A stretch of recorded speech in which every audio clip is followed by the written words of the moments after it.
My brother's drunk son shouted, "She buys love because she can't earn it." The room burst into laughter. I said nothing. I just left. Days later, when they realized what I'd done, the flood of frantic texts nearly crashed my phone. It wasn't even supposed to be a big deal. My niece Emma's graduation party was the usual family affair, hastily thrown together, nothing fancy. Plastic folding tables, cheap banners taped to the wall, and a grill that set off the smoke alarm every few minutes. The kind of party thrown by people who love the idea of celebrating someone, but not the person themselves. But still, I showed up. Like I always do. I drove an hour and a half to get there, brought a framed quote from Maya Angelou that I'd spent extra money to have custom made, and tucked 2 crisp $100 bills into a card I wrote by hand. I'm still the type who does that. I still write cards. I still mean what I say. Maybe that's my curse. When I walked in, no one looked up. My brother gave me a one-armed hug with a hot dog in his other hand. His wife didn't even pretend to smile. The rest of them, my parents, cousins, grandkids, were too wrapped up in their own little worlds to notice the one woman who's helped fund half their problems. I used to think they saw me as dependable, the one who always showed up, always lent a hand. But as I stood there, listening to the hollow chatter, the laughter, the plasticity of it all, something broke inside me. They didn't see me as dependable. They saw me as disposable, someone useful until I wasn't, and I'd been okay with that for years. Brandon, already drunk when I arrived, was full-blown stumbling by the time the sun went down. He stood up in the middle of the room, a beer bottle swinging in his hand. "I want to give a toast," he slurred. I should have known better than to sit there. I should have left the minute I saw how drunk he was. But I didn't. "She buys love because she can't earn it," he said, raising his bottle like it was the punchline to the joke of the night. At first, I didn't even realize he was talking about me. Then I saw their faces. The way everyone, from my brother to my parents, laughed. It wasn't polite chuckles or nervous glances. No, it was full laughter. They all thought it was funny, and the worst part, not one person said a word to stop him. Not a single one. I didn't say anything either. I didn't need to. I set my plate down, walked past the half-dead potted plant by the door, picked up my purse, and left. Just like that, outside. The cold air felt cleaner than the fake warmth in that house. I didn't cry. I didn't get angry. I just sat there, driving home in silence, replaying every time I'd said yes when I should have said nothing at all. Every dollar I'd given, every favor I'd done. I stayed silent for them, and they had learned to take it for granted. When I got home, I pulled out the drawer in the guest room filled with old papers, receipts, transfer confirmations, thank you notes that had long turned into expectations. I stayed up all night, building a list. Everything I'd paid for, everyone I'd helped. I started highlighting names: Brandon, 2,000 in tuition and Adar 700 car repair. My brother, 12,500 over 8 years. Emma, 3 birthday gifts, 1 laptop, 1 rent deposit. My parents, groceries, electric bills, prescriptions. I totaled it up, Thar 46,733.22. That was the price of being their afterthought, and that night, I made the decision, not out of revenge, out of respect for myself. Because I had given them more than money. I'd given them years of silence while they used me. Now, for the first time in my life, I was about to give them exactly what they gave me, nothing. The first text came the morning after the party. It was from Brandon. "Hey, do you still have the number for that mechanic you used?" I stared at the screen for a moment before deleting it. There was no apology, no acknowledgement of what he'd said, just a casual, "Hey." I felt the weight of the years, the hundreds of times I'd given him the benefit of the doubt, hoping things would change. But it never did. 2 hours later, another message popped up. "You good?" He was still pretending everything was fine. I didn't reply.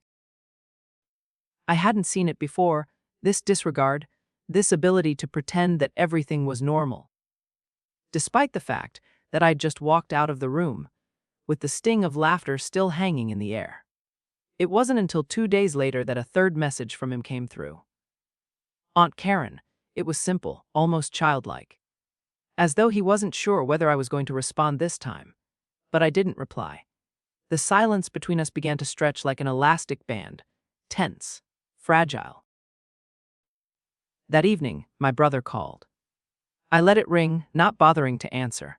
I knew what it would be about, what they all wanted. The silence must have been eating at them. He called again and again, each ring piercing the stillness in the house. Finally, the voicemail. Hey. Not sure what's going on, but Brandon didn't mean anything by it. You know how he is. Let's not make this a big thing, okay? He sounded like he was trying to smooth it over, to pretend that everything would go back to normal if I just forgave it. I didn't listen to the voicemail again. I saved it, though just in case. A week passed, and I heard nothing more from them. I'd already stopped expecting apologies. I was already long gone in my mind. But then, as if on cue, the birthday invitation for my youngest niece arrived.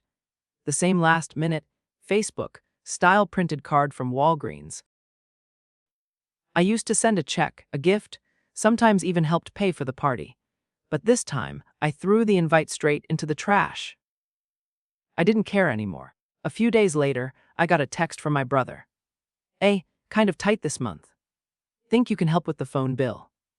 Just until Friday. He attached a screenshot of the overdue notice, the kind of message I'd gotten so used to replying to over the years. But this time, I didn't respond. Just one word no. 10 minutes later, another text came. Wait, what? Followed by, are you okay? They weren't even angry anymore. Now they were just confused. They were used to me being there, always stepping in to solve things, to smooth things over. But now I wasn't. My sister-in-law messaged me on Facebook the next day. Hey. Just wondering why you're acting like this. It's not like you to hold a grudge. I couldn't help but laugh. The irony was almost too much to handle. They thought I was the one acting out of character. All this time, I had been the one silently enabling them. And now, I was finally acting like them. I didn't reply. Then, Brandon posted something on Instagram, a selfie with the caption, "Real ones only," followed by a little snake emoji. I knew it was aimed at me. It stung, especially since he still owed me $700, money I'd reminded him about half a dozen times in the past 2 years. He always had an excuse. I'm waiting on a check. I'll get it to you next week. Now he was wearing $200 sneakers and calling me a snake. It was the final straw. They didn't even see what they were doing to me. The panic came next. The tone of their messages shifted, a strange desperation in their voices. My brother called again, but this time, I let it go to voicemail. Again, no message from him. Just silence. A silence that was starting to make them uneasy. And yet, even as they continued their push, I felt a sense of peace. It was the kind of peace that comes with knowing that this distance, this silence was exactly what I needed. I had no intentions of going back. The real kicker came a few days after that when my cousin, someone I hadn't spoken to in years, reached out. She hadn't asked for money. She didn't even mention the family drama. She just asked, "Karen, are you okay? Everyone's saying you're going through something." For a moment, I almost responded, but I didn't. I didn't owe anyone an explanation anymore. I had nothing to prove. Let them sit in the silence. Let them feel the weight of the space I used to fill. And still, I held my ground. I spent the next few days in a daze. The silence from my family was suffocating, but it was also strangely liberating. I had stopped answering the texts, the calls, the pleas. And with each unanswered message, I felt a little lighter, a little more like myself. I wasn't angry. I wasn't even sad. I was just done.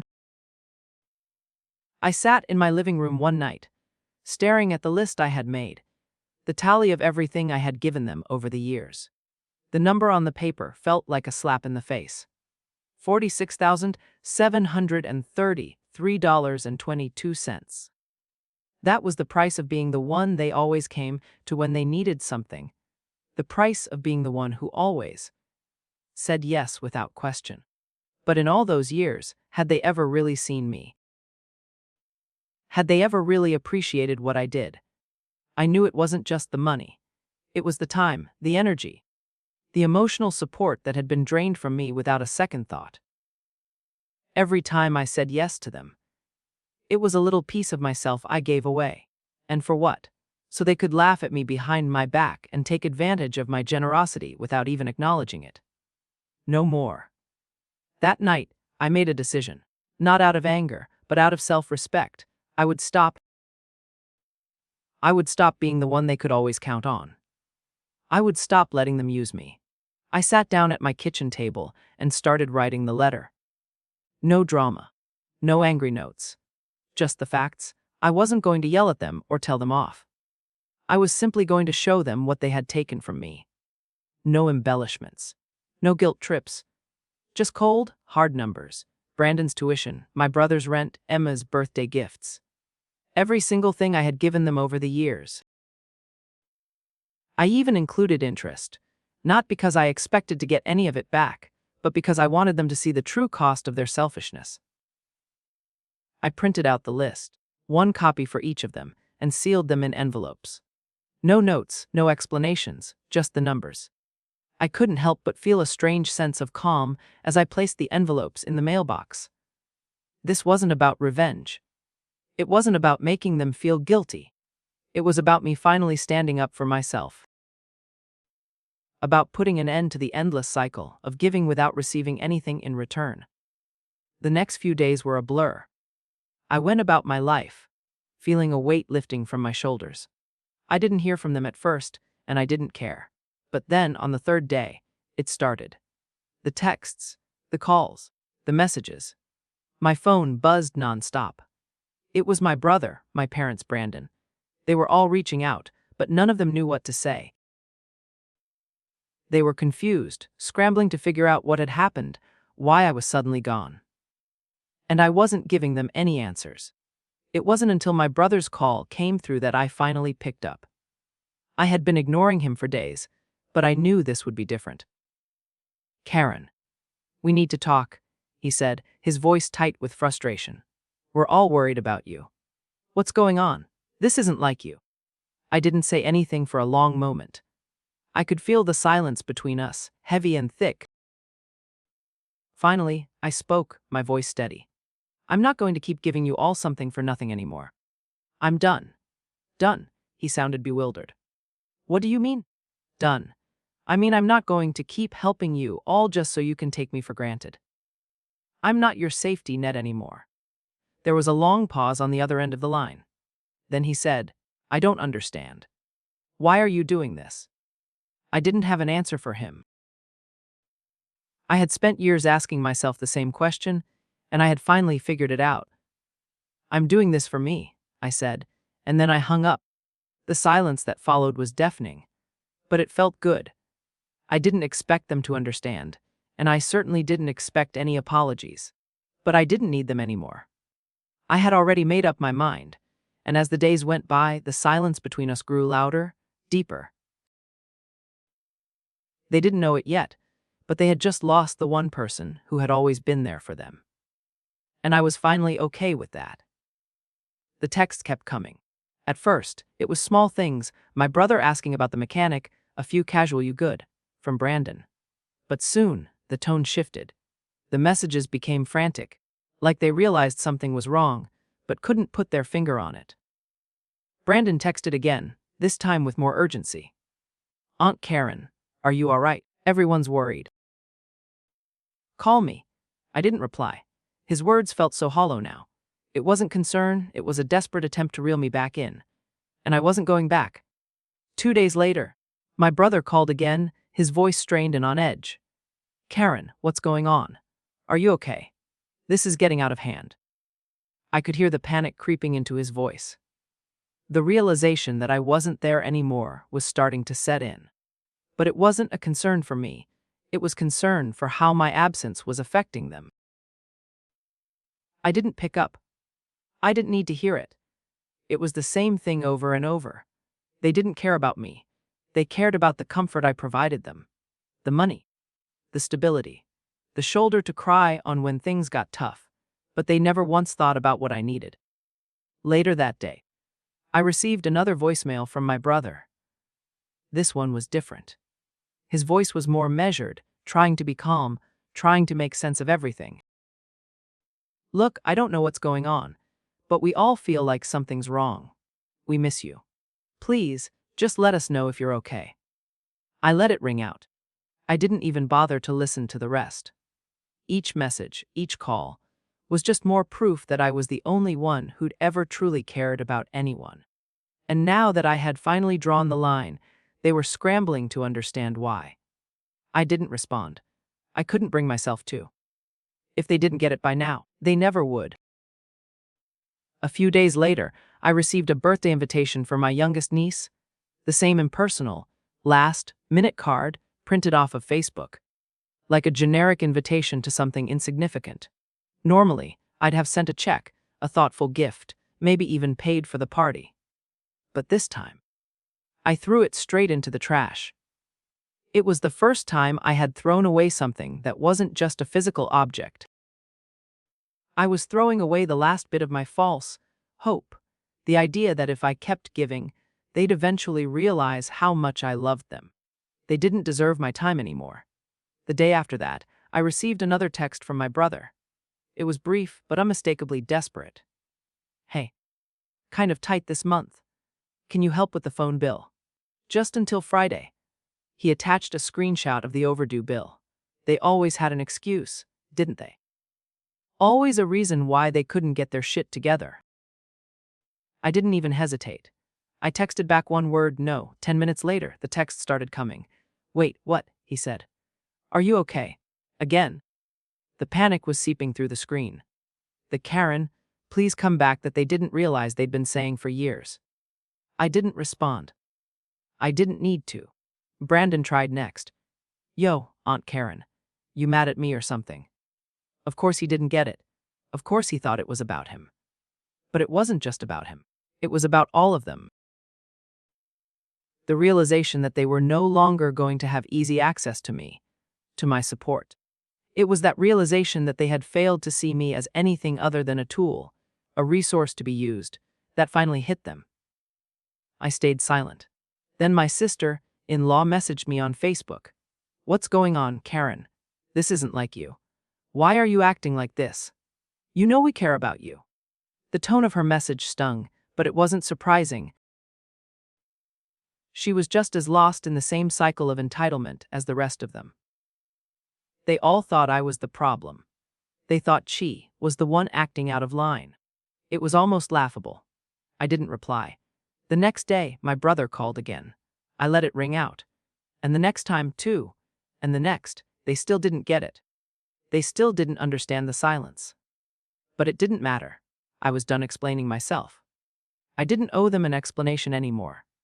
The silence was mine to keep. And they could live with it. Their panic intensified as the days passed. They weren't used to not having me there. They weren't used to having their problems left to fester, unresolved, without me swooping in to save the day. But this time, I wasn't going to save them. This time, they had to face the consequences of their own actions. I had already made my decision, and they were going to have to live with it. The day after I sent the list, my phone blew up. The texts were relentless, just like I knew they would be.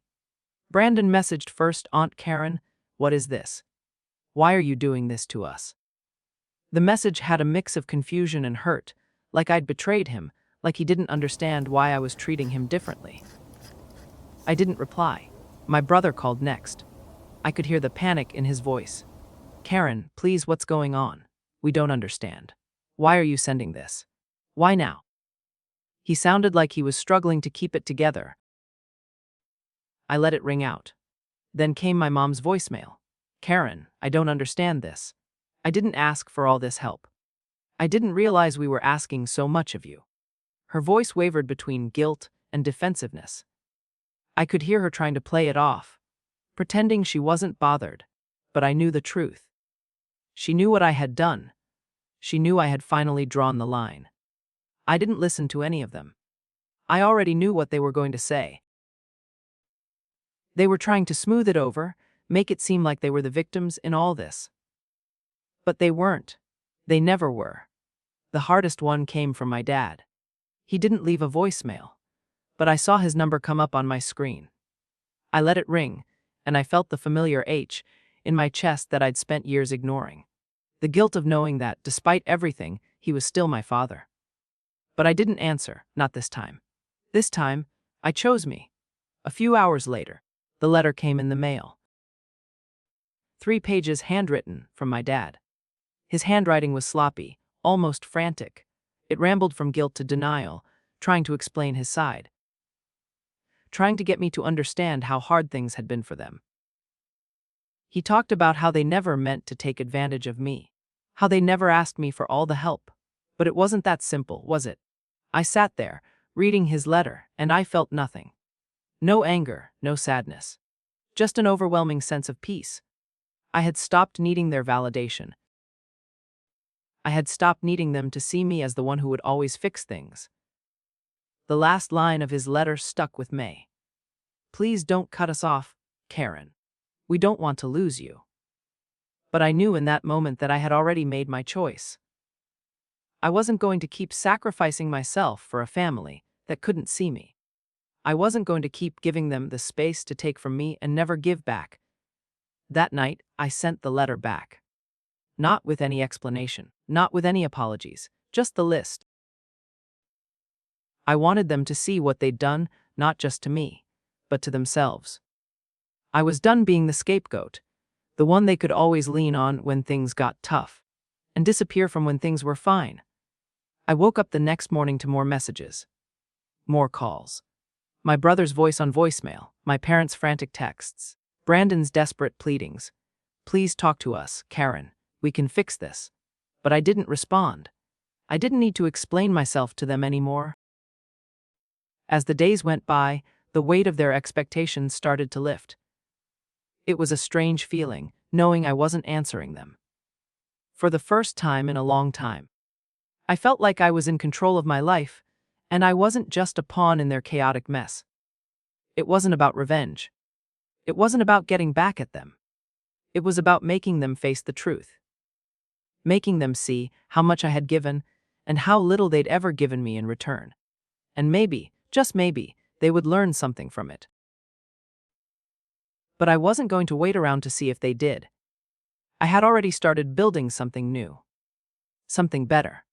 For the first time in my life, I wasn't going to wait for them to tell me what I was worth. I knew now. And they would figure it out eventually. But it wouldn't be because I told them. It would be because I stopped being their doormat. Because I stopped being the one who always picked up the pieces. And when they realized what they had lost, it would be too late. I didn't expect them to get it right away. I wasn't expecting any grand apology or heartfelt epiphany from my family. They were too used to me always being there, fixing things, picking up the pieces when everything else fell apart. But this time, I wasn't there. It was a week before anyone called again. This time, it was my brother. His voice was softer, like he had finally realized something had shifted. Karen, he said, his tone pleading, I don't know what's going on, but we're really worried. We miss you. Can we talk? I almost picked up the phone. Almost. But then I remembered everything. All the years of putting my needs last. All the times I'd ignored my own exhaustion, my own hurt just to show up for them. And in the end, they'd laughed at me. They hadn't even seen me as a person. I was just the one who provided, who kept the wheels of their lives turning. I wasn't family. I was a resource. So, I didn't answer. I didn't need to explain. I wasn't going to keep doing this. Days passed. Then, as if on cue, my niece Emma reached out. Hey, I saw some pictures of you on Facebook, she said, a little hesitantly. It looks like you've been doing okay. But I just wanted to let you know, I didn't mean to hurt you at the party. I was just nervous. I hope we can talk soon. Please let me know if you're okay. Her words sounded so rehearsed, like she had been coached, or maybe she had finally realized she was losing me. But it wasn't enough. It wasn't the apology I needed. It wasn't even an apology, really. It was just another attempt to smooth things over. She wanted to pretend it never happened, that everything could go back to normal if she just said the right things. I didn't respond. I didn't even think about it.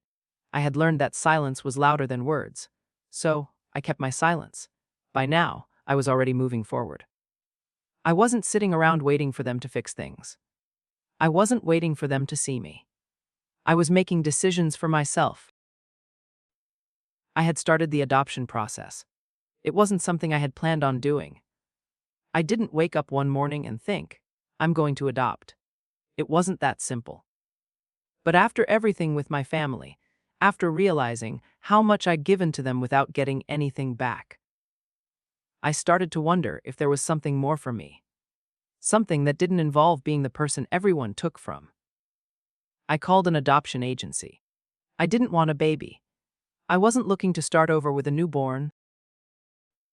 I wanted children who were older, ones who had been passed over, ones that most people didn't want. Kids who needed stability, who needed love, who needed someone to believe in them. The agency set up a meeting.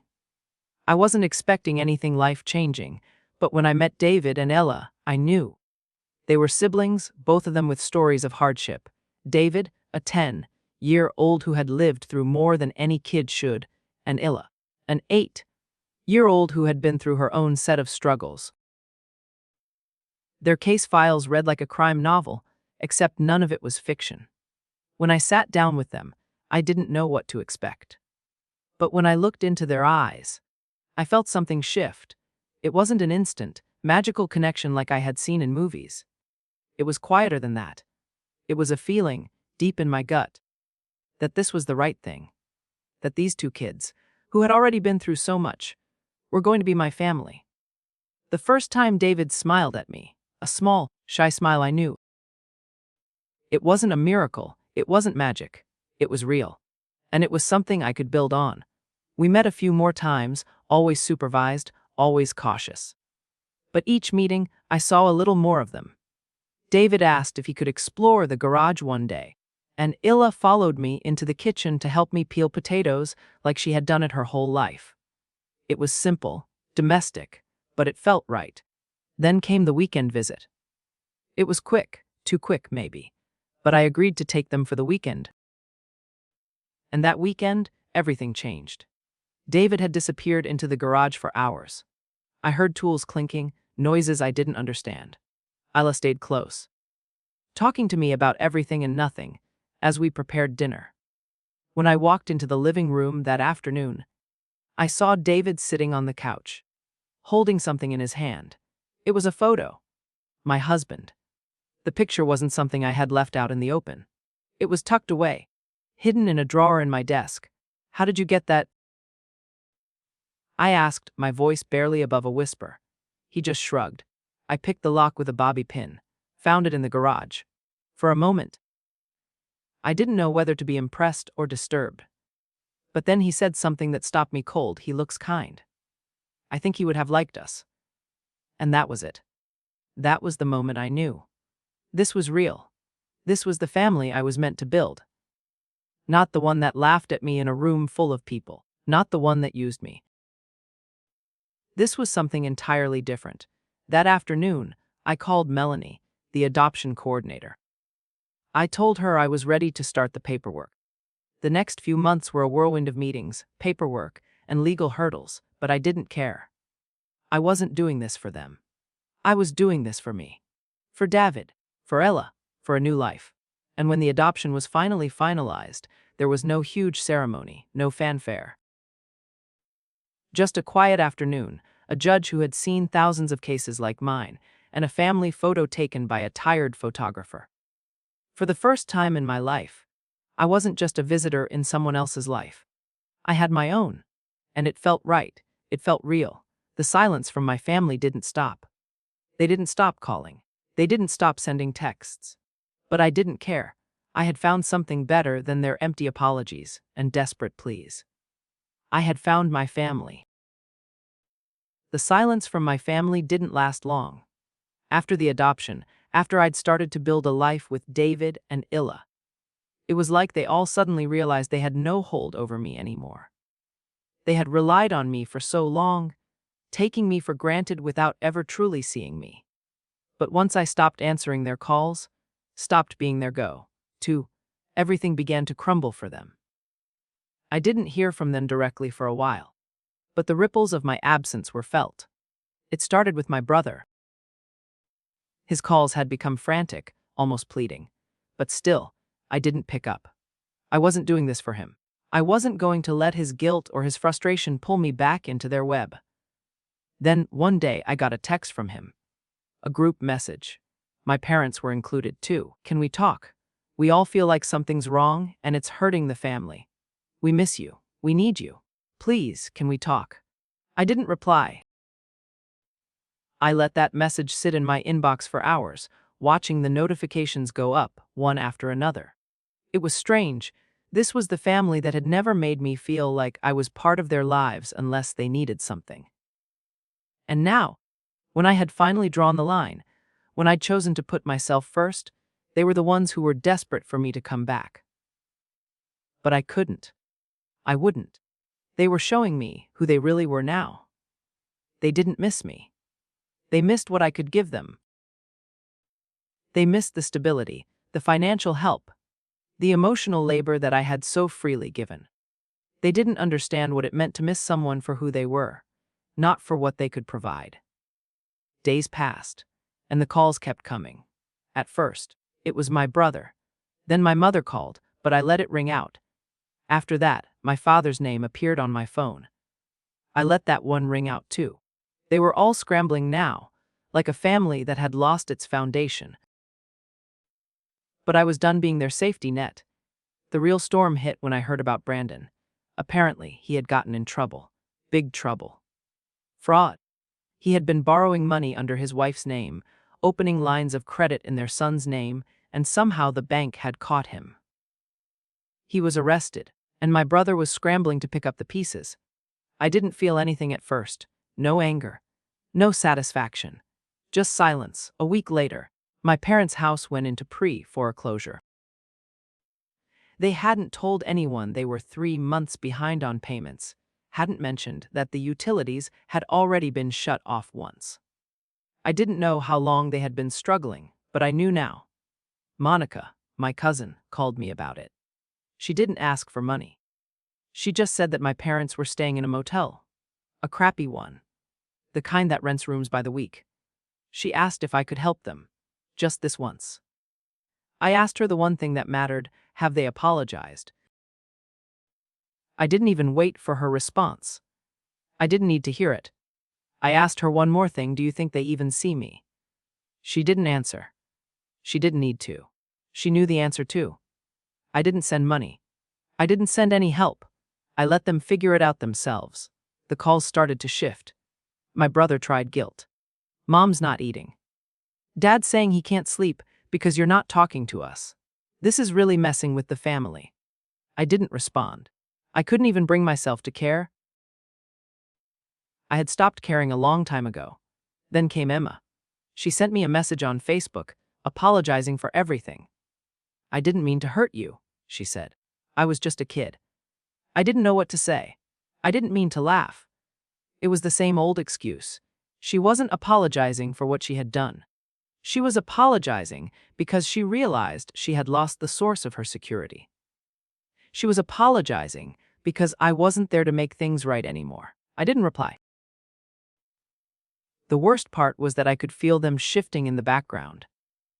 The desperation in their voices was palpable. They were finally starting to see the price of what I had been carrying for all these years. But it was too late. And then, when I thought I had already reached the peak of this new life, I was building. The call came from the adoption center. Another sibling set had been taken out of a dangerous situation, Ava 4 and Liam 6. No family, no relatives, no one to take them. Melanie, the coordinator, called me directly. "I remembered you said you had more to give. Would you be interested?" I didn't hesitate. I didn't even have to think about it. Yes, bring them. The kids arrived late that night, both of them asleep, tired from the journey. Ava was small, her dark curls falling around her face. Liam held onto David's hand like he'd known him his whole life. I didn't know who they were, but I knew they were meant to be with me. That night, they fell asleep in the living room. It was chaotic in the best way possible, Liam kicking his legs in his sleep, Ava curling into my chest without saying a word.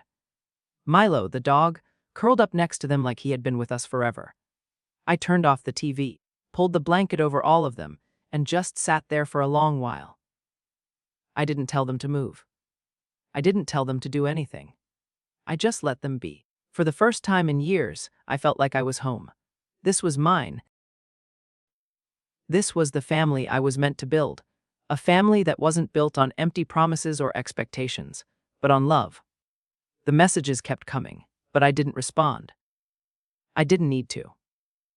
I was building something better, and they could watch from the outside. It wasn't until the next week that I heard from my brother again. He called me once more, and this time I answered. "Karen," he said, his voice tight with something like regret. "I'm sorry. I'm sorry I never understood what you did for all of us. I never saw it. I never saw you." For a moment, I just sat there. His words hung in the air, but they didn't move me the way they used to. They didn't have the power to make me doubt myself. I had already moved on. I finally spoke. "I haven't gone anywhere. You just never looked at me." There was silence on the other end. He didn't say anything for a long time. Then, softly, he asked, "Will you come visit?" "No," I said. "Because I'm not walking back into a room where I've already been humiliated. I'm not bringing my kids into a place that once mocked me. I forgave you. But I won't forget." And that was it. I hung up the phone and turned to look at my kids. They were playing in the backyard, laughing as Milo chased them around. And for the first time in my life, I didn't feel the weight of my past. I didn't feel the burden of always being the one who had to fix things. I was finally building something better. Something real. And it was mine. It had been almost a year since I made that decision to walk away. And in that time, everything had changed. The house felt different now, alive, full of noise, full of love.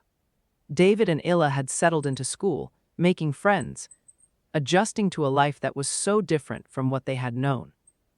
Ava had started singing to herself when she played.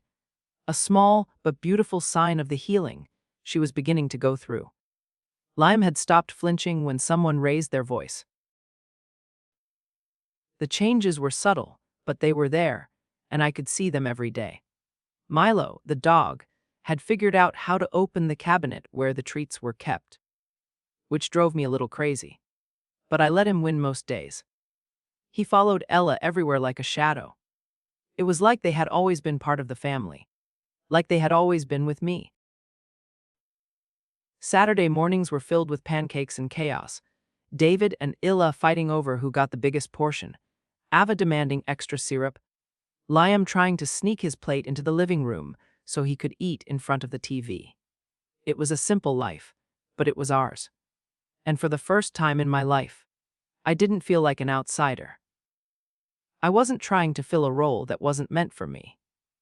I wasn't hoping for validation from people who could never give it to me. I had found my family. I had found my peace. But then, one afternoon, the phone rang. I almost ignored it. I had gotten so used to not answering calls from the past. From the people who had never seen me, never valued me for anything other than what I could do for them. But something stopped me. Something told me to pick up. So I did.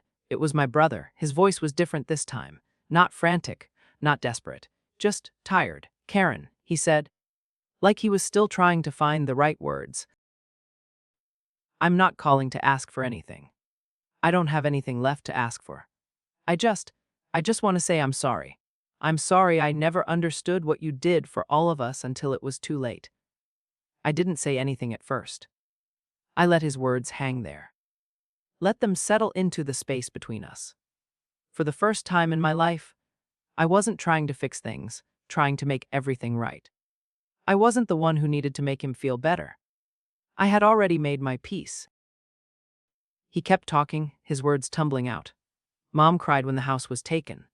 Brandon moved out. He hasn't spoken to me since. And now things are falling apart. Karen, I never thought it would be like this. I let him talk. I listened, but I didn't feel the anger, the frustration, the need to lash out. I had let go of all that. Finally, I spoke, my voice calm. I haven't gone anywhere. You just never looked at me. The silence that followed was heavy. He didn't know what to say to that. He wasn't sorry for what he'd done to me. He was sorry for losing me. But that wasn't the same thing. And I wasn't going to make it easy for him to pretend it was. He asked if I would ever come visit. I miss my sister. He said no. I said simply, I'm not going to walk back into a room where I've already been humiliated. I'm not bringing my kids into a place that once mocked me. I forgave you. But I didn't forget. The words felt final. They were final. There was nothing left for me in that place. Nothing but memories of all the times I had put myself aside for a family that had never seen me. That week, I took the kids to the park. Illa made friends with a girl who was also adopted. David tried to climb a tree but got stuck halfway, and we all laughed as he struggled to free himself. Ava and Liam chased Milo across the grass, their laughter ringing through the air. For the first time in my life, I realized I wasn't just surviving anymore. I wasn't just floating through the motions, doing what I had to do to get by. I was building something better, something stronger. And it wasn't just a family, it was a home. We sat on the grass, the four of them yelling at once, their voices loud and full of joy. I realized then that this was what I had always wanted, a place where I was seen, where I was valued, where my love wasn't taken for granted, but given freely, without expectations. This was my family now. Not the one that used me, not the one that never understood me. This was the family I had chosen, and the family that had chosen me. And that, I realized, was enough. As we walked home, I felt something I hadn't felt in a long time: peace. Real peace. The kind that comes from knowing you've done what you needed to do, from knowing that the life you've built is the one that was meant for you. My phone buzzed again. Another message from my brother. I deleted it without reading. Inside, Milo snored, and the kids were in the other room, talking and laughing like nothing else mattered. And for the first time in my life, nothing else did.